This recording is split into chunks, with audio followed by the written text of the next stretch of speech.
নমস্কার, আপনারা দেখছেন ডিজিটাল বাংলা অনলাইন চ্যানেল। এই মুহূর্তে যে খবরের দিকে নজর রাখবো, ফের নবান্ন অভিযানের ডাক, বকেয়া ডিএ সহ 5 দফা দাবি নিয়ে সংগ্রামী যৌথ মঞ্চের নবান্ন অভিযান। বিস্তারিত জানুন। আগামী 28শে জুলাই ফের নবান্ন অভিযানের ডাক দিল শিক্ষক সমাজ। শনিবার বিকেলে এই কর্মসূচির ঘোষণা করেছে পশ্চিমবঙ্গ বঞ্চিত চাকরিপ্রার্থী, চাকরিজীবী ও চাকরিহারা ঐক্যমঞ্চ এবং সংগ্রামী যৌথ মঞ্চ। স্কুল সার্ভিস কমিশনের 2016 সালে প্যানেল থেকে যোগ্যদের চাকরি পুনর্বহাল এবং সরকারি কর্মীদের বকেয়া মর্গ ভাতা সহ বিভিন্ন দাবিতে পথে নামার হুঁশিয়ারি দিয়েছেন তারা। শনিবার বিকেলে সাংবাদিক বৈঠক করে আন্দোলনকারীরা নিজেদের দাবি দেওয়া ফের তুলে ধরেছেন। তাদের বক্তব্য, দুর্নীতির কারণে যে চাকরি প্রার্থীরা এখনও বঞ্চিত তাদের অবিলম্বে স্বচ্ছভাবে স্থায়ী নিয়োগ করতে হবে। এসএসসির 2016 সালের প্যানেল থেকে যোগ্যদের চাকরিতে পুনর্বহাল করতে হবে। সরকারি প্রতিষ্ঠানে কর্মরত অস্থায়ী কর্মীদের স্থায়ী করতে হবে। রাজ্যের সরকারি কর্মচারীদের সুপ্রিম কোর্টের নির্দেশ অনুযায়ী বকেয়া ডিএর 25% অবিলম্বে মিটিয়ে দিতে হবে। রাজ্যের বিভিন্ন প্রান্তে নারী নির্যাতনের অভিযোগেও সরব হয়েছেন তারা। কলকাতা আইন কলেজে ধর্ষণকাণ্ডে ন্যায় বিচারের দাবি তুলছেন তারা। এমন একগুচ্ছ দাবিতে আগামী 28শে জুলাই নবান্ন অভিযানের ডাক দিয়েছে সংগ্রামী যৌথ মঞ্চের আহ্বায়ক ভাস্কর ঘোষ। কী বলছেন সরাসরি দেখুন। এবং সংগ্রামী যৌথ মঞ্চের পক্ষ থেকে আজকের যে প্রেস কনফারেন্স, সেই প্রেস কনফারেন্সে সাংবাদিক বন্ধুদের স্বাগত জানাচ্ছি।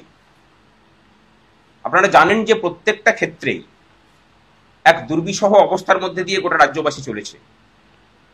এখানে যেমন চাকরিজীবীরা আছেন, সরকারি চাকরি পাওয়া চাকরিহারারা আছেন, দুর্নীতির কারণে বঞ্চিত চাকরি প্রার্থীরা আছেন, দীর্ঘদিন থেকে সরকারি চাকরিতে সুযোগ না পাওয়া নতুন ক্যান্ডিডেটরা আছেন, ছাত্রছাত্রীরা আছেন, সব থেকে বড় আমাদের বাড়ির মা বোনেরা আছেন, যাদের নিরাপত্তা আজকে গোটা রাজ্য জুড়ে প্রশ্ন চিহ্নের মুখে।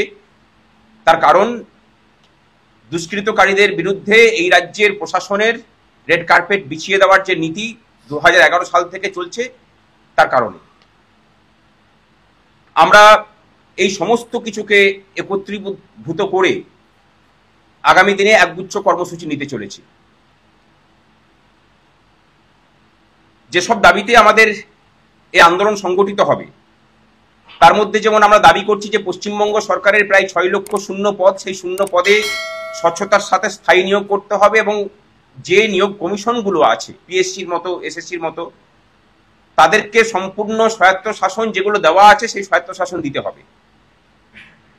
দুর্নীতির কারণে যারা চাকরি পাননি তাদেরকে অবিলম্বে সেই জায়গাগুলোতে নিয়োগের ব্যবস্থা করতে হবে।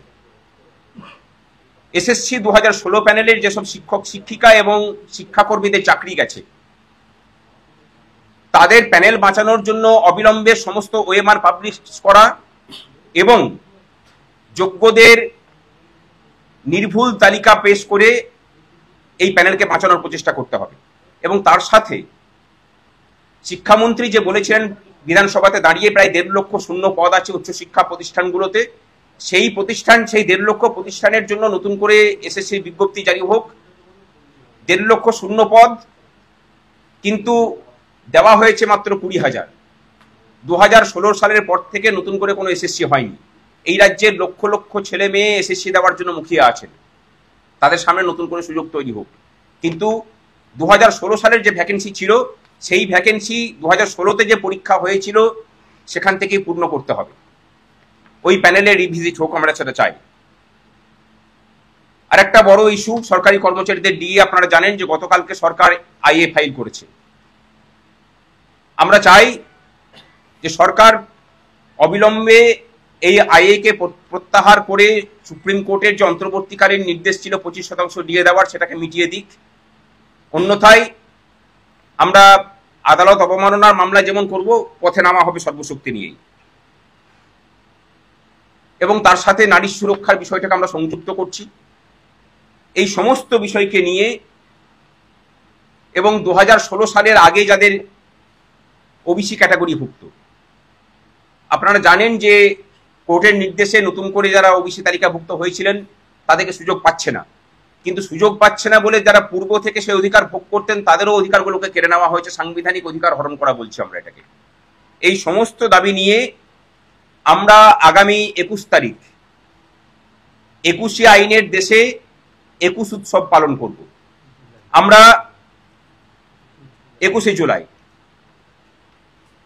জুলাই আমাদের শহীদ মিনারের যে মঞ্চ আছে সেখানে সমস্ত মঞ্চ মিলে আমরা সেখানে বাংলার মেধা, বাংলার শ্রম এর শহীদ দিবস পালন করব।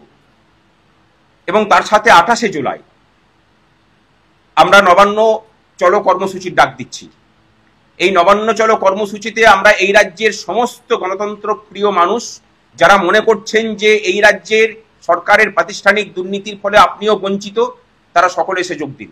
আমরা যারা আছি প্রায় 12টা মঞ্চ এখানে সংযুক্ত আছি, এর সাথে আরো মঞ্চ যুক্ত হবে, বিভিন্ন জাতিগত মঞ্চ তারাও যোগ দেওয়ার আগ্রহ প্রকাশ করেছেন। আমরা পরে সেগুলো নামগুলো জানিয়ে দেব। আর এর মাঝখানে আরো একগুচ্ছ কর্মসূচি নেওয়া হবে। আপাতত আজকে এই দুটো মেজর কর্মসূচির ঘোষণা হচ্ছে, এর মধ্যবর্তী সময়ে আরো কিছু কর্মসূচির ঘোষণা পরে আমরা করব। আগামী 28শে জুলাই নবান্ন অভিযানের ডাক দিয়েছে। শনিবার প্রেস ক্লাবে এক সাংবাদিক সম্মেলন করে এই ঘোষণা করা হয়। একই সাথে আগামী 21শে জুলাই ধর্মতলায় শহীদ মিনারে বাংলার মেধা ও বাংলার শ্রমের শহীদ দিবস পালন করার কোথাও জানানো হয়েছে।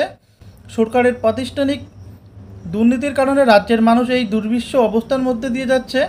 নারী নিরাপত্তা আজ প্রশ্ন চিহ্নের মুখে। এই সকল সমস্যার সমাধান এবং সকলের ন্যায্য অধিকার আদায়ের লক্ষ্যে এই নবান্ন অভিযানের ডাক দেওয়া হয়েছে। তাদের মূল দাবিগুলির মধ্যে রয়েছে দুর্নীতির কারণে বঞ্চিত চাকরি প্রার্থীদের অবিলম্বে স্বচ্ছ স্থায়ী নিয়োগ, 2016 সালের এসএসসি প্যানেলের যোগ্যদের চাকরিতে পুনর্বহাল, সরকারি প্রতিষ্ঠানে কর্মরত অস্থায়ী কর্মীদের স্থায়ীকরণ, সুপ্রিম কোর্টের নির্দেশ অনুযায়ী সরকারি কর্মচারীদের বকেয়া 25% দিয়ে অবিলম্বে দিতে হবে।